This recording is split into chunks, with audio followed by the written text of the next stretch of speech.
داستان آشنایی با صفر. مقدمه.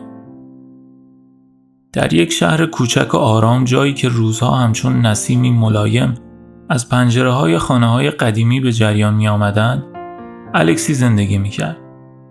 زندگی ساده و روزمره که در ظاهر بی‌هیاهو به نظر می رسید، اما در هر لحظه‌اش هزاران امکان و احتمالی پنهان بود. صبح‌های او با صدای زنگ ساعت آغاز می شد.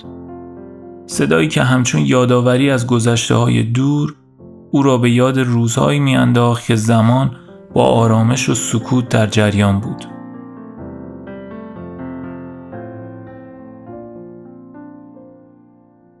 وقتی الکسی چشم از خواب باز می‌کرد، نخستین نگاهش به سقف کوچک و ترک خورده اتاقش می‌افتاد. سقفی که هر خط تا هر ترک داستان سالهای گذشته زندگی و خاطرات از دست رفته را روایت می‌کرد. او به آرامی از تخت بلند می‌شد و به سوی حمام می‌رفت، جایی که آب سرد و زلال همچون نوید بخش شروعی دوباره روی چهرهش جاری می‌شد و او را به دنیای واقعی بیرون از رویا باز می‌گرداند. این لحظات ساده مانند بذری در دل خاک زندگی او بودند، بذری که شاید روزی شکوفا شود و رازهایی از وجود او برملا کند.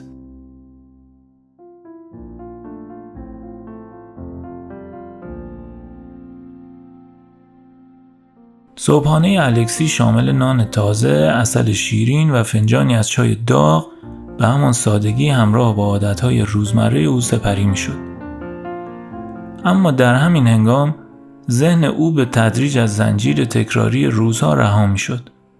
هنگامی که از پنجره کوچک آشپزخانه به خیابان نگاه می کرد، می دید آدمهای عادی در مسیرهای روزانهشان می گذشتند. خیابان‌هایی که ماشین‌های قدیمی به آرامی از کنار یکدیگر رد می‌شدند و صدای خنده‌های کوتاه کودکان یادآور شادی‌های ساده زندگی بود.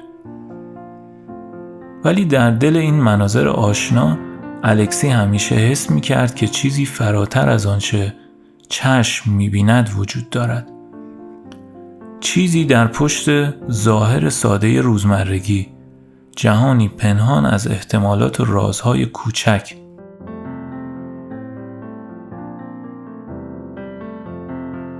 در اداره کوچک شهر، جایی که روزها با صدای چاپگرها و زنگ تلفن‌ها به هم می‌پیوست، الکسی پشت میزش نشسته و مدارک را مرتب می‌کرد.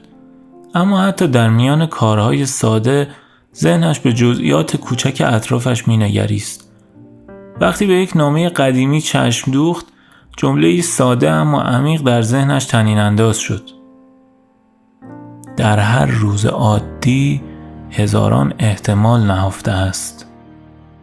این جمله همچون شعله‌ای کوچک در دل او روشن شد و او را به تأمل در مورد انتخاب‌های نهفته و رازهایی که پشت آنها پنهان است واداشت.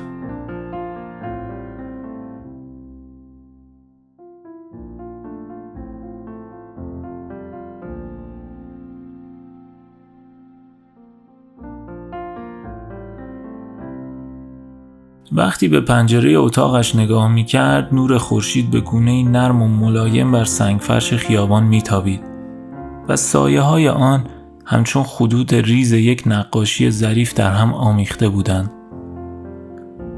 تصویری ساده اما پر از ابهام که به او می‌گفت هر چیزی در این جهان، حتی آنچه در نگاه اول ثابت به نظر می‌رسد، می‌تواند دارای چندین وجه و حالت پنهان باشد. حالتی که تنها با دقت کافی قابل درک است.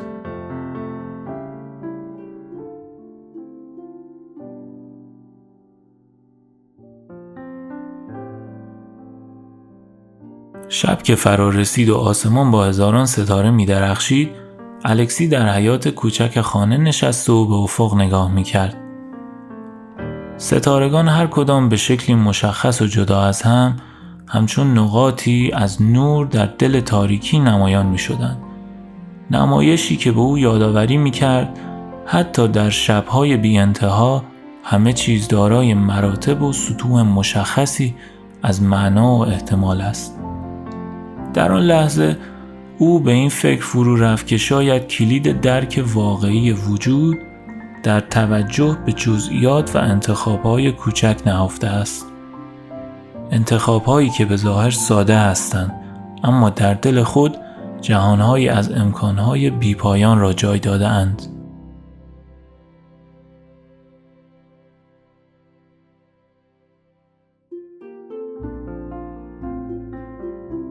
الکسی همانند دیگر مردم در جستجوی آرامش و اطمینان در زندگی بود، اما چیزی در دلش همیشه بیشتر از روال‌های تکراری بود.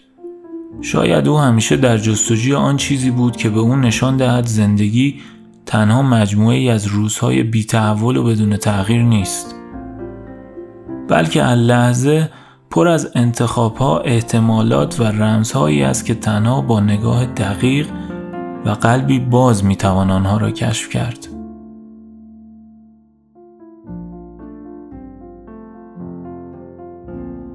این زندگی ساده و در عین حال پر از احتمالات همانند نوت‌های یک موسیقی زیبا و پیچیده است.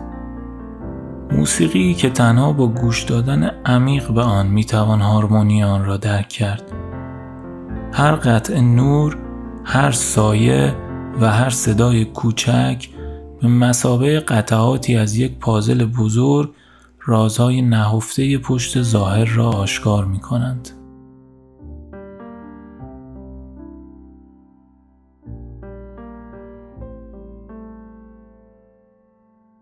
این مقدمه آغازی است بر سفری که الکسی را از دنیای ظاهری روزمره به درون جهانی پنهان از احتمالات و رازها میبرد.